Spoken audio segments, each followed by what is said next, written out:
नमस्कार दोस्तों, धार्मिक कहानियाँ पूरा जरूर सुने। भगवान विष्णु का वाहन गरुड़ कौन था? जानिए रहस्य। गरुड़ भगवान विष्णु का वाहन है। भगवान गरुड़ को विनायक, गरुत्मत, तार्क्ष्य, वैंतेय, नागांतक, विष्णुरथ, खगेश्वर, सुपर्ण और पन्नगाशन नाम से भी जाना जाता है। गरुड़ हिंदू धर्म के साथ ही बौद्ध धर्म में भी महत्वपूर्ण पक्षी माना गया है।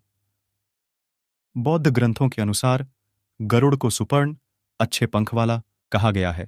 जातक कथाओं में भी गरुड़ के बारे में कई कहानियां हैं। गरुड़ के नाम से एक पुराण, ध्वज, घंटी और एक व्रत भी है। महाभारत में गरुड़ ध्वज था। घर में रखे मंदिर में गरुड़ घंटी और मंदिर के शिखर पर गरुड़ ध्वज होता है। गरुड़ पुराण में मृत्यु के पहले और बाद की स्थिति के बारे में बताया गया है। हिंदू धर्मानुसार जब किसी के घर में किसी की मौत हो जाती है तो गरुड़ पुराण का पाठ रखा जाता है। गरुड़ भारत का धार्मिक और अमेरिका का राष्ट्रीय पक्षी है। भारत के इतिहास में स्वर्ण युग के रूप में जाना जाने वाले गुप्त शासकों का प्रतीक चिन्ह गरुड़ ही था। कर्नाटक के होयसल शासकों का भी प्रतीक गरुड़ था। गरुड़ इंडोनेशिया, थाईलैंड और मंगोलिया आदि में भी सांस्कृतिक प्रतीक के रूप में लोकप्रिय है। इंडोनेशिया का राष्ट्रीय प्रतीक गरुड़ है। वहां की राष्ट्रीय एयरलाइंस का नाम भी गरुड़ है। इंडोनेशिया की सेनाएं संयुक्त राष्ट्र मिशन पर गरुड़ नाम से जाती हैं। इंडोनेशिया पहले एक हिंदू राष्ट्र ही था।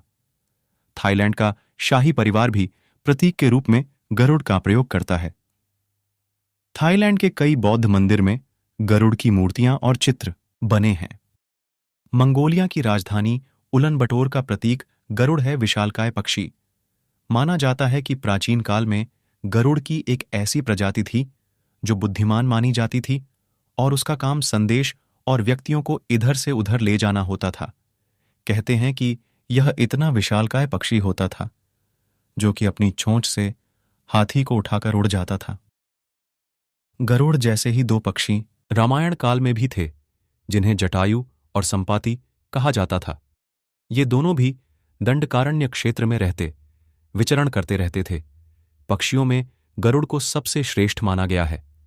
यह समझदार और बुद्धिमान होने के साथ साथ तेज गति से उड़ने की क्षमता रखता है। गिद्ध और गरुड़ में फर्क होता है। गरुड़ के बारे में पुराणों में अनेक कथाएं मिलती हैं। रामायण में तो गरुड़ का सबसे महत्वपूर्ण पाठ है।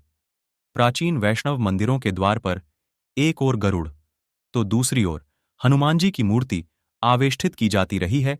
गरुड़ का जन्म सतयुग में हुआ था, लेकिन वे त्रेता और द्वापर में भी देखे गए थे। दक्ष प्रजापति की विनिता या विंता नामक कन्या का विवाह कश्यप आर्षि के साथ हुआ।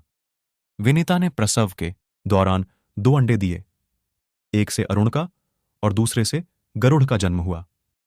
अरुण तो सूर्य के रथ के सारथी बन गए, तो गरुड़ ने भगवान विष्णु का वाहन होना स्वीकार किया।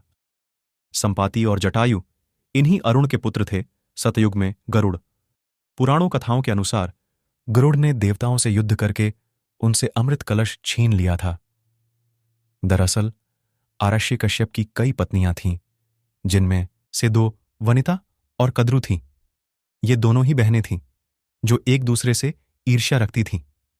दोनों के पुत्र नहीं थे, तो पति कश्यप ने दोनों को पुत्र के लिए एक वरदान दे दिया। वनिता ने 2 बलशाली पुत्र मांगे, जबकि कद्रु ने 1000 सर्प पुत्र रूप में मांगे, जो कि अंडे के रूप में जन्म लेने वाले थे। सर्प होने के कारण कद्रु के 1000 बेटे अंडे से उत्पन्न हुए और अपनी मां के कहे अनुसार काम करने लगे। दोनों बहनों में शर्त लग गई थी कि जिसके पुत्र बलशाली होंगे, हारने वाले को उसकी दास्ता स्वीकार करनी होगी। इधर सर्प ने जो जन्म ले लिया था, लेकिन वनिता के अंडों से अभी कोई पुत्र नहीं निकला था। इसी जल्दबाजी में वनिता ने एक अंडे को पकने से पहले ही फोड़ दिया। अंडे से अर्धविकसित बच्चा निकला, जिसका ऊपर का शरीर तो इंसानों जैसा था, लेकिन नीचे का शरीर अर्धपक्व था।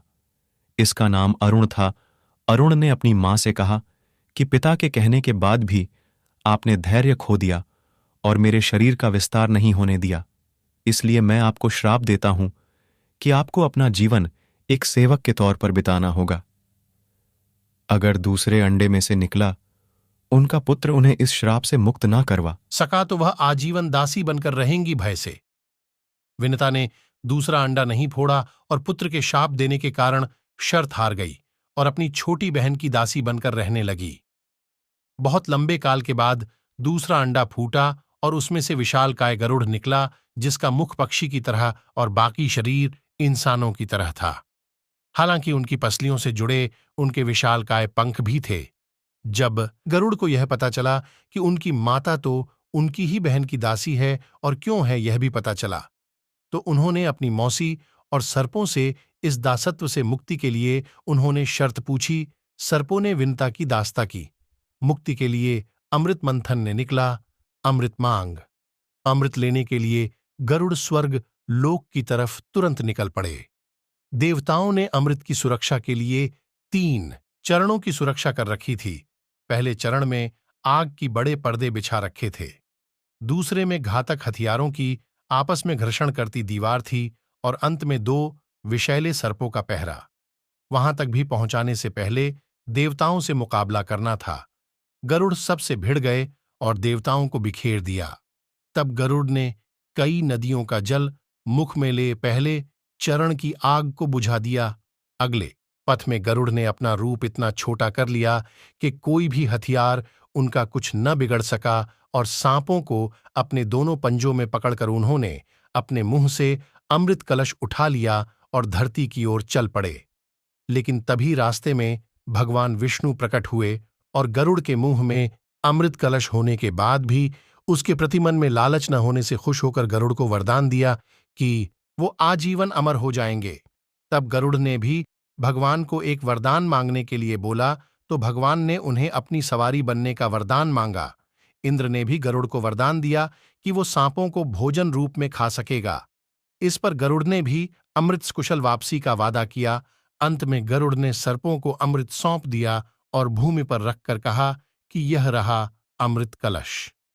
मैंने इसे लाने का अपना वादा पूरी किया और अब यह आपके सुपुर्द हुआ, लेकिन इसे पीने के आप सभी स्नान करें तो अच्छा होगा। जब वे सभी सर्प स्नान करने गए, तभी वहां अचानक से भगवान इंद्र पहुंचे और अमृत कलश को वापस ले गए। लेकिन कुछ बूंदें भूमि पर गिर गईं, जो घास पर ठहर गई थीं। सर्प उन बूंदों पर झपट पड़े, लेकिन उनके हाथ कुछ न लगा। इस तरह गरुड़ की शर्त भी पूरी हो गई और सर्पों को अमृत भी नहीं मिला। त्रेता युग में गरुड़। जब रावण के पुत्र मेघनाथ ने श्रीराम से युद्ध करते हुए श्रीराम को नागपाश से बांध दिया था, तब देवर्षि नारद के कहने पर गरुड़ ने नागपाश के समस्त नागों को खाकर श्रीराम को नागपाश के बंधन से मुक्त कर दिया था। भगवान राम के इस तरह नागपाश में बंध जाने पर श्रीराम के भगवान होने पर गरुड़ को संदेह हो गया था। गरुड़ का संदेह दूर करने के लिए देवर्षि नारद उन्हें ब्रह्मा जी के पास भेज देते हैं। ब्रह्मा जी उनको शंकर जी के पास भेज देते हैं। भगवान शंकर ने भी गरुड़ को उनका संदेह मिटाने के लिए काकभूषुंडी जी नाम के एक कौवे के पास भेज दिया। अंत में काकभूषुंडी जी ने राम के चरित्र की पवित्र कथा सुनाकर गरुड़ के संदेह को दूर किया। लोमश आराशी के शाप के चलते काकभूषुंडी कौवा बन गए थे। लोमश आराशी ने शाप से मुक्त होने के लिए उन्हें राम मंत्र और इच्छा मृत्यु का वरदान दिया। कौवे के रूप में ही उन्होंने अपना संपूर्ण जीवन व्यतीत किया। वाल्मीकि से पहले ही काकभूषुंडी ने रामायण गरुड़ को सुना दी थी। इससे पूर्व हनुमान जी ने संपूर्ण रामायण पाठ लिखकर समुद्र में फेंक दी थीं। वाल्मीकि श्रीराम के समकालीन थे और उन्होंने रामायण तब लिखी जब रावण वध के बाद राम का राज्याभिषेक हो चुका था। द्वापर में गरुड़ भगवान श्रीकृष्ण को विष्णु का अवतार माना जाता है। विष्णु ने ही राम के रूप में अवतार लिया और विष्णु ने ही श्रीकृष्ण के रूप में। श्रीकृष्ण की 8 पत्नियां थीं, रुक्मणी, जाम्बवंती, सत्यभामा, कालिंदी, मित्रबिंदा, सत्या, भद्रा और लक्ष्मणा। इसमें से सत्यभामा को अपनी सुंदरता और महारानी होने का घमंड हो चला था, तो दूसरी ओर सुदर्शन चक्र खुद को सबसे शक्तिशाली समझता था और विष्णु वाहन गरुड़ को भी अपने सबसे तेज उड़ान भरने का घमंड था। एक दिन श्रीकृष्ण अपनी द्वारिका में रानी सत्यभामा के साथ सिंहासन पर विराजमान थे और उनके निकट ही गरुड़ और सुदर्शन चक्र भी उनकी सेवा में विराजमान थे। बातों ही बातों में रानी सत्यभामा ने व्यंग्यपूर्ण लहजे में पूछा, हे प्रभु, आपने त्रेता युग में राम के रूप में अवतार लिया था। सीता आपकी पत्नी थीं। क्या वे मुझसे भी ज्यादा सुंदर थीं? भगवान सत्यभामा की बातों का जवाब देते उससे पहले ही गरुड़ ने कहा, भगवान, क्या दुनिया में मुझसे भी ज्यादा तेज गति से कोई उड़ सकता है? तभी सुदर्शन से भी रहा नहीं गया और वह भी बोल उठा कि भगवान, मैंने बड़े बड़े युद्धों में आपको विजयश्री दिलवाई है। क्या संसार में मुझसे भी शक्तिशाली कोई है? द्वारकाधीश समझ गए कि तीनों में अभिमान आ गया है। भगवान मंद मंद मुस्कुराने लगे और सोचने लगे कि इनका अहंकार कैसे नष्ट किया जाए। तभी उनको एक युक्ति सूझी। भगवान मंद मंद मुस्कुरा रहे थे। वे जान रहे थे कि उनके इन तीनों भक्तों को अहंकार हो गया है और इनका अहंकार नष्ट होने का समय आ गया है। ऐसा सोचकर उन्होंने गरुड़ से कहा कि हे गरुड़, तुम हनुमान के पास जाओ और कहना कि भगवान राम माता सीता के साथ उनकी प्रतीक्षा कर रहे हैं।